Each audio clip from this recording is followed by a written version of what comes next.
Hey, Husker fans, welcome back to the Husker Big Red podcast. I'm Chris Peterson. Joining me, as always, is Danny Gillette, and we're back here for another episode. It's Thursday, 2 days ahead of the Northern Iowa game, so we're going to break that down with our keys and our predictions, but we're also going to talk about some big developments on the recruiting trail. Nebraska finally lands Christian Jones, the top-ranked player in the 2025 class. There's a bunch of other things to talk about on the recruiting trail as Nebraska has some tangible momentum, so we're going to get into all of that stuff. Before we do, please make sure that you hit the subscribe button to subscribe to the channel. Hit the like button so you don't miss any of our future content. You can also find the audio version of our podcast on Apple, Spotify, and everywhere else that you get your stuff. So, Danny, how you doing on this Thursday afternoon morning?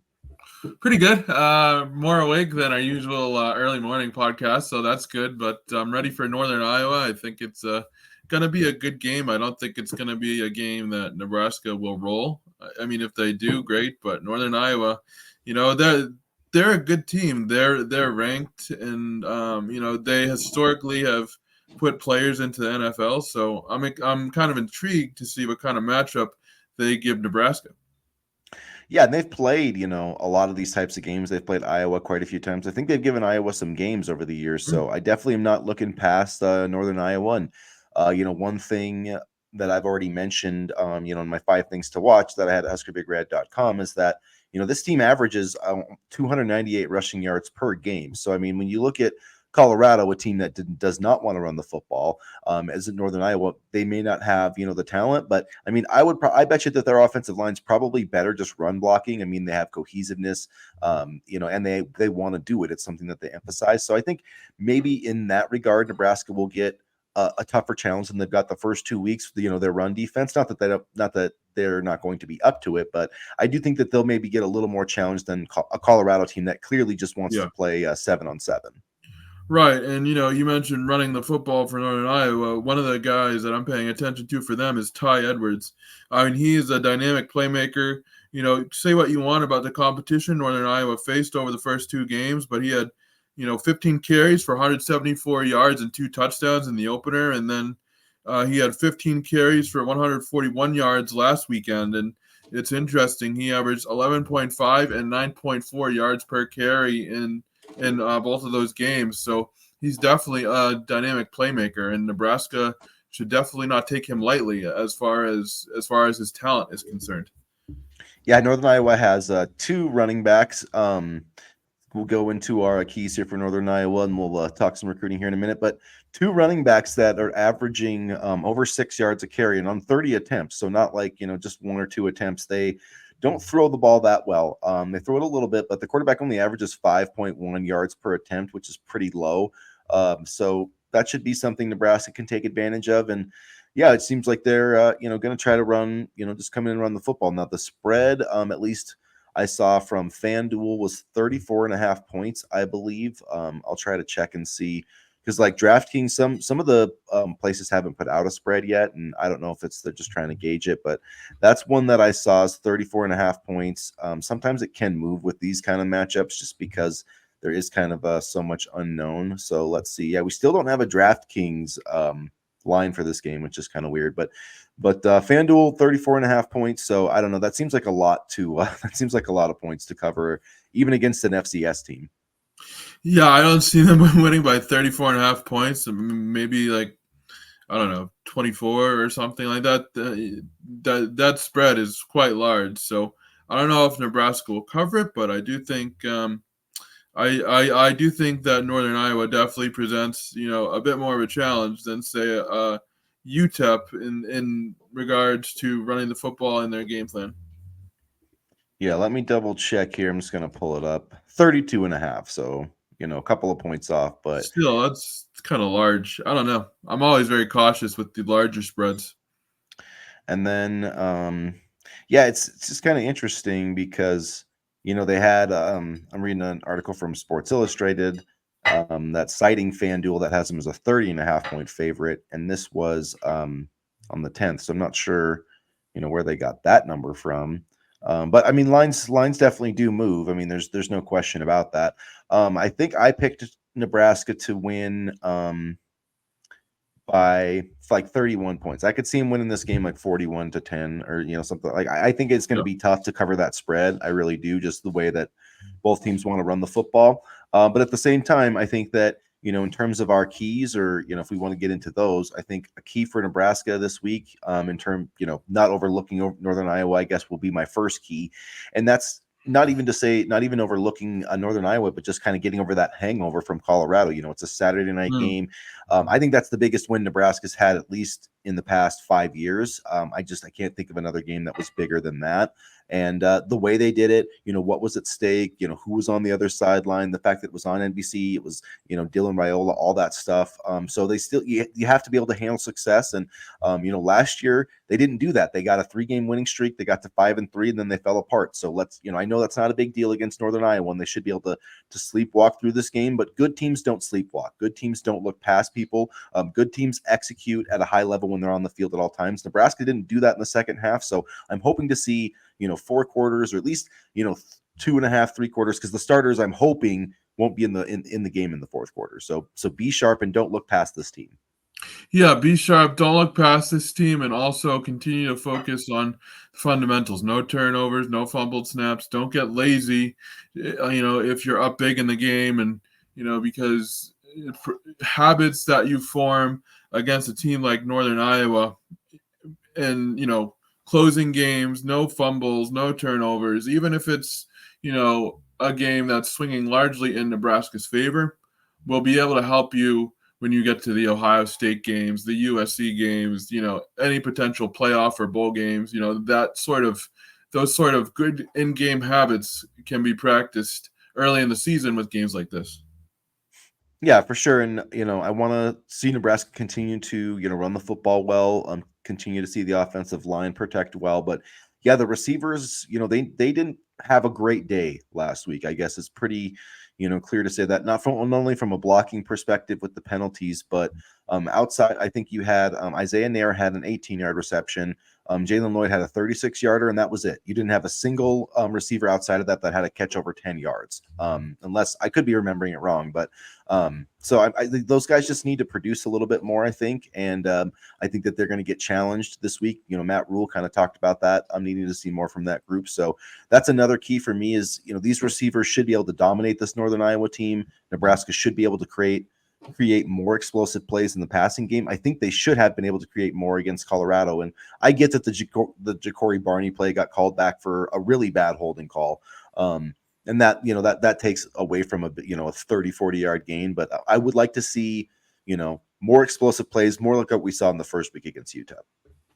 Yeah, and I'd love to see, a little bit more from the tight end position. Thomas Villoni had a catch for 13 yards. Nate Borkature had a catch for 25 yards last weekend. So I'd love to see them get a little bit more involved in the offense. And, I think if they can do that, if these tight ends can, sort of get back into their groove, then that will help. Then that will help immensely in terms of, again, practicing those good late season habits, and also giving Dylan Raiola the confidence in throwing to that sort of safety valve. It's interesting because we haven't really seen, Thomas Fidoni involved a ton over these first 2 games. So I'm wondering, when he's finally going to break out, whether that's scheme, whether that's him just not being able to get open, I'm not sure. But he hasn't been majorly involved in the offense over the last 2 games. And yes, it's still a lot to go in season, but it's certainly something to watch.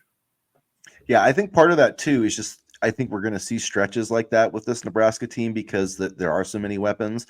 That's part of it. Like with Banks and Nair, like some days they're just not going to catch as many passes because you have Ja'Cory Barney or Jalen Lloyd, or maybe Fidoni will take his turn and have a big week. But yeah, he hasn't really produced quite yet at the level that I thought he would. So that is something to keep an eye on. I guess my last key outside of the run game, in keeping Northern Iowa kind of hemmed in running the football, which I do think will happen. Now, Yeah. maybe Northern Iowa gets like 100 yards rushing because they're able to rack up some stuff in the fourth quarter when Nebraska has some backups in. But I'd be surprised if they had a really big day running the football. Now, at the same time, I mean, Nebraska's allowing 36 yards per game and 1.6 yards per attempt. Are they going to keep that up? I mean, that's going to be a tough bar to meet, but they definitely could do it, especially with that front. But I wouldn't mind seeing Ty Robinson and Nash Hutmaker get some rest in the second half, especially Illinois is going to be a very tough matchup. But my other key outside of stopping the run is just playing a weird or playing a clean game and avoiding any of the weird stuff. Like don't get a punt blocked and like return for a touchdown. Don't give up a special teams touchdown. Don't have a pick six. Don't have a fumble. Win the turnover battle. If they can do that stuff, if they can avoid the weird things, they're going to win this game. Yeah, I agree. And, I think one of my things is to get Dante Dowdell going again. He had a really strong showing on Saturday.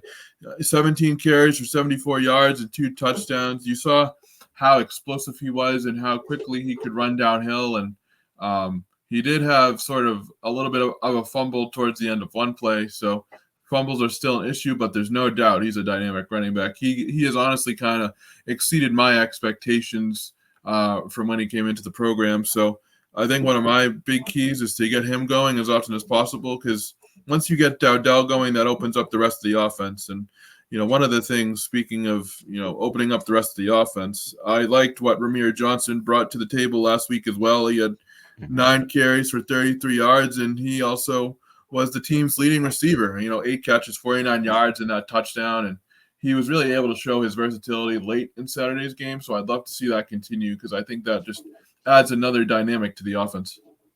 Yeah, that was I loved how they used the running backs last week. Dowdell was 17 carries, and then Ramir getting about 10 to 15 touches. That's what we should do every game. Let's get that guy like 5 passes and then 5 to 10 carries, because he's just dynamic, and I feel like he makes things happen. So I really liked the usage of the running backs, and yeah, I think Dante Dowdell gets over 100 yards this week. That's one kind of off prediction I'll make, and I just feel like he's really close to breaking some big runs. And another great thing about that and a back like him is that this Nebraska team actually wants to like truly play action pass. They want to fake, turn their back to the quarterback, and throw the football downfield. And when you can get your running game going, like that allows you to do that. So expect to see maybe some play action passes. And it wouldn't shock me if we saw like, I feel like a 60-yard touchdown to Ja'Cory Barney is like just coming. I feel like he is so like close to breaking one. And this week, I feel like they're going to give him like one of those, Jalen Lloyd routes, like a deep post or something. And I feel like that dude's going to score a long touchdown, or at least catch a long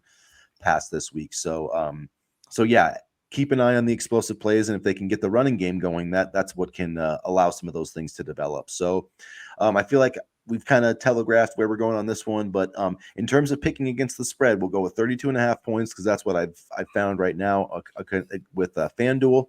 So picking against the spread, what's your score prediction for Saturday? 31-10 Huskers. I'm going to be pretty close to that. I saw some predictions on social media that like Northern Iowa won't score. I do think that's possible. I think Northern Iowa is not going to score very much, but I'm gonna say that they get a touchdown in garbage time, maybe a field goal in the first half. I think Nebraska will kick a couple field goals, hoping that Tristan Alvano makes them both. And I'm going to say, can I go off script and say, what are we going to do about Tristan Alvano? Because like I again, I know we talked about this a little bit on whenever we did our last show. I don't know, the days are blending, but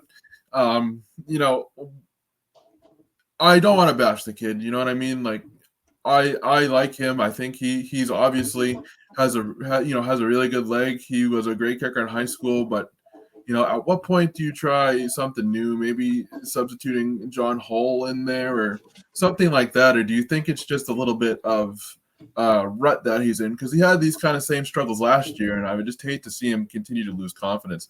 It seems like, honestly, like not even a him problem. It seems like whoever kicks for Nebraska suddenly loses their mojo after the first couple games of the season lately. I mean, man, Connor Culp went from the Big Ten kicker of the year to suddenly having the yips. But anyway, so what do you think about Alvano?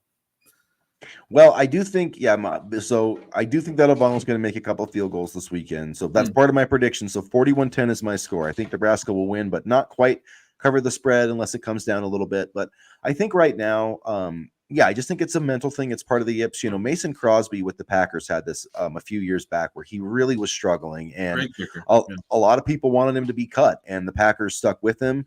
He figured it out. He got better, and so that's what I think they need to do right now. I mean, I don't think that a field goal missed in this game is probably going to cost them. It could. I mean, I'm not saying it's impossible that Northern Iowa could pull this upset, but I would just see what happens on Saturday. Obviously, if he keeps missing, like, you have to at some point, make a change. And I don't think we're there yet, though. And I think that because of his leg talent, I mean, this kid can make 55-yard field goals. Like, he can make it from deep. And so I feel like if they can ride it out, like the Packers did with Mason Crosby, they could. That there is that high upside. But if he goes out this weekend and misses 2 field goals, then I don't know if you can put him out there against Illinois, because Illinois is going to be a battle, and you just can't have those missed. Yeah. I mean, here's what I think. If we're like in a situation against Illinois, it's a 30-yard field goal. I think we're gonna, and he misses a couple this weekend or one. I think we're seeing John Hall. Is that how we pronounce his name? I believe so. I've pronounced it Hole, but it could be Hall. H-O.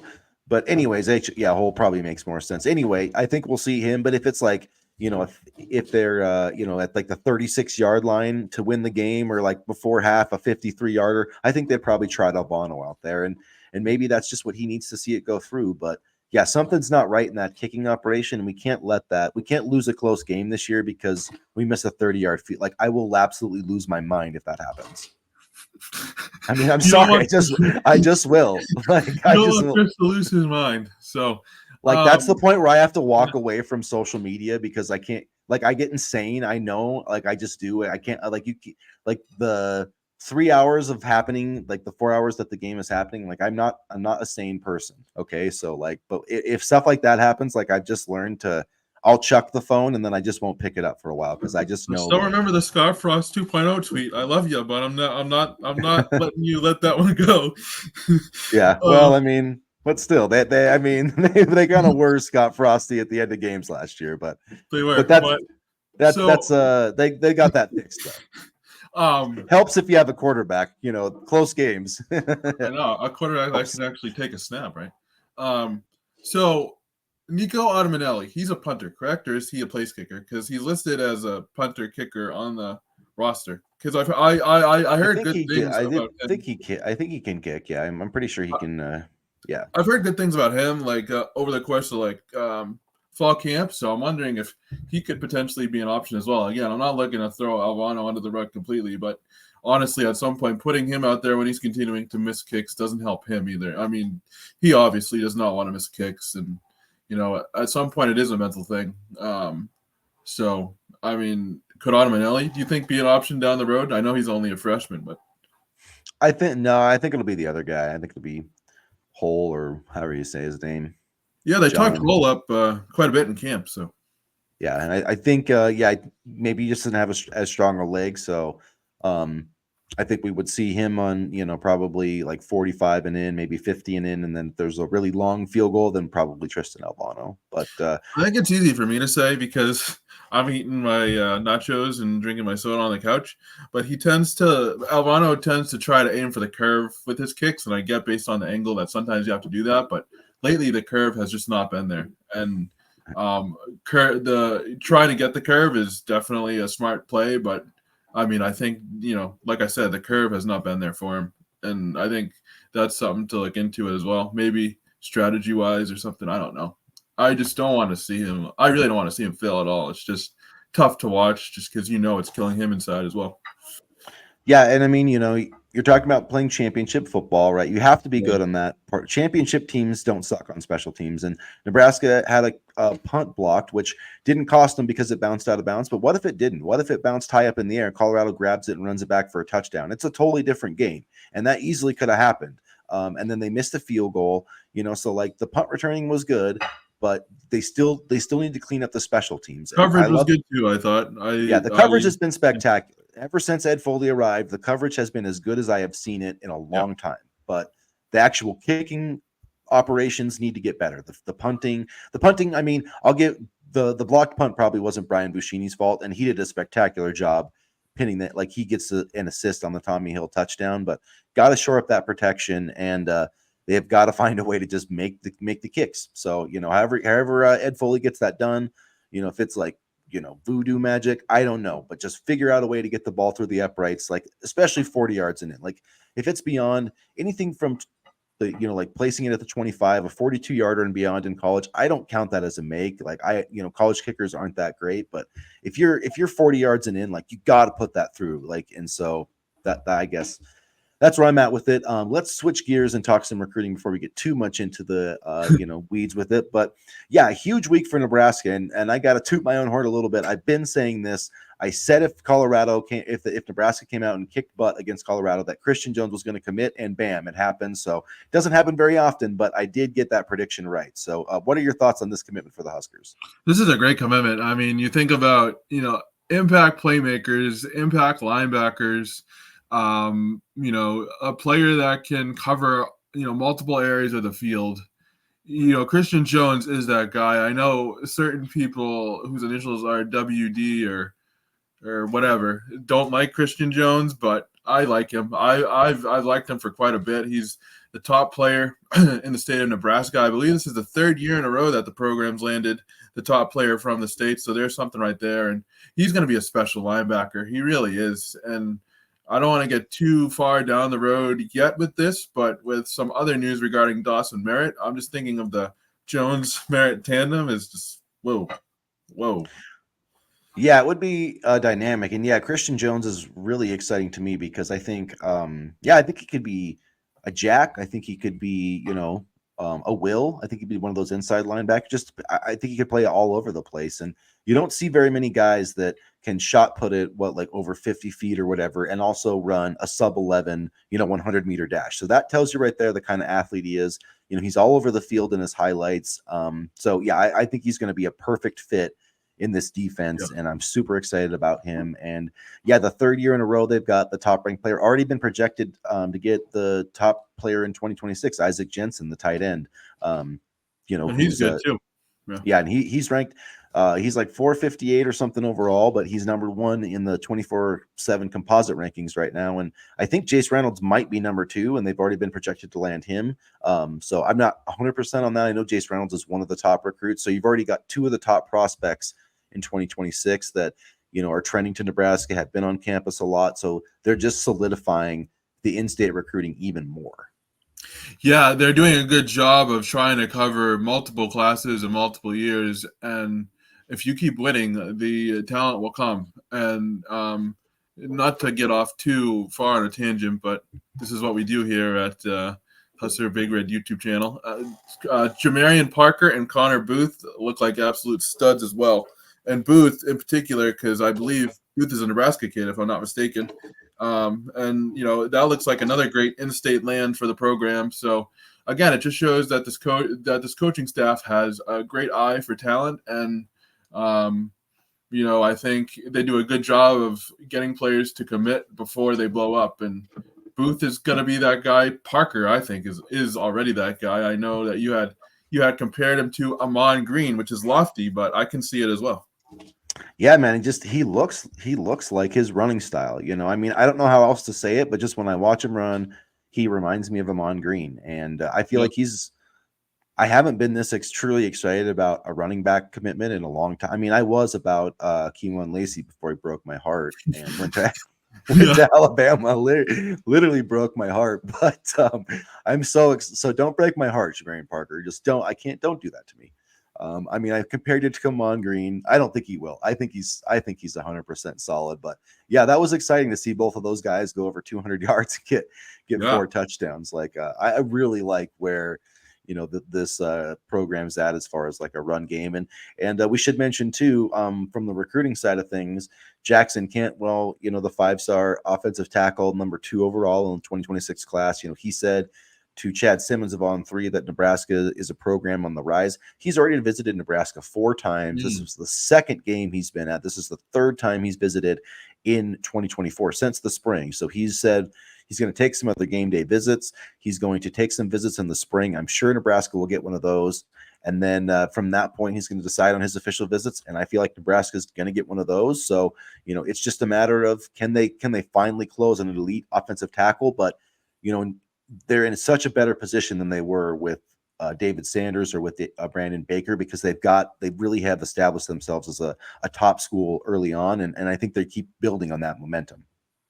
Well, you talk about momentum.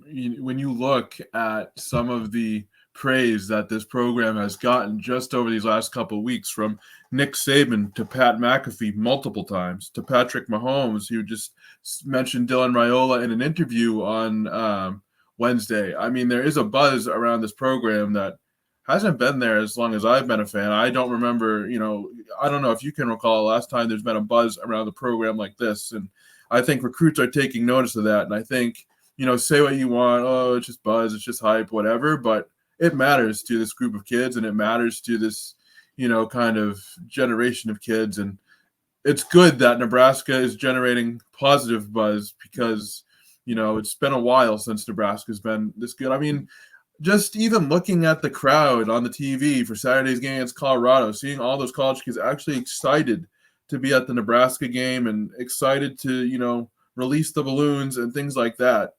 The tides are changing in Lincoln, and it's for the better. Yeah, there's no place like Lincoln Memorial Stadium when the Huskers are good, man. When the black shirts are rolling, like it's a fun place, and it's been fun to watch this team play defense. So not that I like to see the other team have the ball, but I love watching these guys play, and they play for each other. They rally to the football and they tackle. I mean, it's simple things, like that's one of the best things about this defense is the way that they tackle. And you know why they're probably good at tackling? Probably because they practice tackling. Like, it's not like football is not rocket science. It really isn't. It's about doing the small things, getting better at them every single day. And Matt Rule he knows how to do that. And it's just amazing how competent this program has gotten in a year under this man. So I'm very excited to see, the trajectory continue to rise. And even with all the new faces, right? All the new talent, all the new faces, you still see, guys like John Bullock, who's really kind of worked his way into a major part of the defense. You're seeing a guy like Tommy Hill, who didn't even know what position he was going to play, for his first couple years here, really excel. Yeah. So it's good to see some of these redemption stories, kind of thrive under a coach that actually cares about player development. Yeah, Mekhi Bayer has been incredible. Just, it's like, call me crazy, but I feel like, yep. I feel like a lot of those guys, no, not everyone, but I mean, I think there's a lot more players on this team that I feel like have a chance to make an NFL roster on this defense, especially.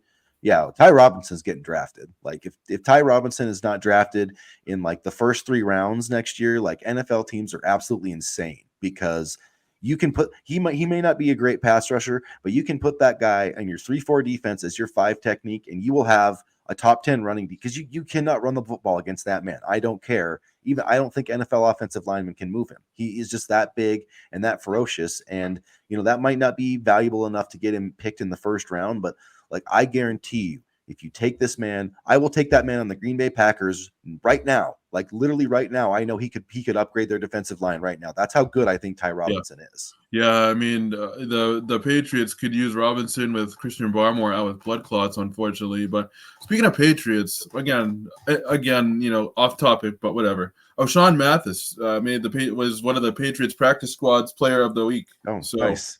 So haven't heard that name for a while. Yeah, it was good to see him. Kind of, I'm like, O'Shawn Mathis, that's interesting. So yeah, that is cool for him. But yeah, no, there was a point where I thought Ty Robinson was a lost cause, and over these last couple seasons, he's just been outstanding. Yeah, Terrence Knighton. I don't know how long he's going to be here, because he's been that great of a coach. But holy hell, can that man recruit, and can he develop talent? Like, they're not going to be here. Well, when I say they, I mean White, Knighton, and Tony White's going to be a head coach soon, very soon. Tony White is going to be a head coach soon, and I think Knighton, honestly, not soon, but he'll be a head coach too. I'd like to see a little bit more out of Garrett McGuire, but time will tell. I could also see Tony White becoming an NFL. I could see an NFL team taking him to be their defensive coordinator, and I could see him just killing it at that job and then being an NFL head coach. Like, I seriously think Tony White could be an NFL head coach. Like, he's that good at what he does defensively. And you know what? I love that they're still signaling and stuff. I like that he's like, we could do that. I mean, I know that they're using the helmet technology, but they still are signaling in a lot of stuff. And that's why you see him with all the yellow things. And he's such a great defensive coordinator. Like, any defensive coordinator that's worth their salt. Like, when you put him up against a quarterback like Shadur Sanders, and you see him put up a game plan like that, that's when you know they're worth something. When you can shut down a team with an elite quarterback, like, now I feel like we have a shot against the Ohio States and the Oregons and like those teams that have really high powered offenses because of our defensive line and because of Tony White. Yeah, and also, John Butler has made an impact, I feel, Yeah. early this season, so that was a good hire as well. And I think should White leave, Butler's gonna step in and be the next defense coordinator. Yeah, which is like I just have no problem with that. mean, Yeah, no, I man, mean, that's enough. You got an NFL defensive coordinator, like a guy who's good enough to be a DC in the NFL calling your defense. And then if it's not him, you got Rob Dvorak. So like you literally it's have also defensive well, coordinator candidates coming out the wazoo if Tony White leaves. So I mean, hell, I'd make Terrence White the defensive coordinator if that kept him here, but yeah. or co-DC or I don't know, but they need to give that man like double the salary. Like he needs to be outside the coordinators, he needs to be the highest paid guy on the staff. Honestly, I wouldn't mind letting him go to show other coaches that Nebraska can develop.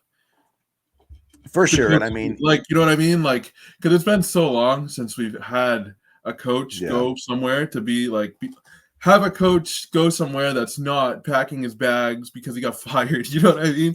Like, see, the thing about Rule 2 is like, he just, because of his time in the NFL, I know it wasn't great, but like, that was still 95% David Tepper. I'm convinced. Well, that too. That's what I keep arguing with, one of my friends who's a Carolina Panthers fan in Montana, and he's like, I don't like Matt Rule, and I'm like, well, you can't win with ownership like that. You just can't. Yeah. And plus, they didn't have a quarterback, so that's like a double-edged sword. Don't.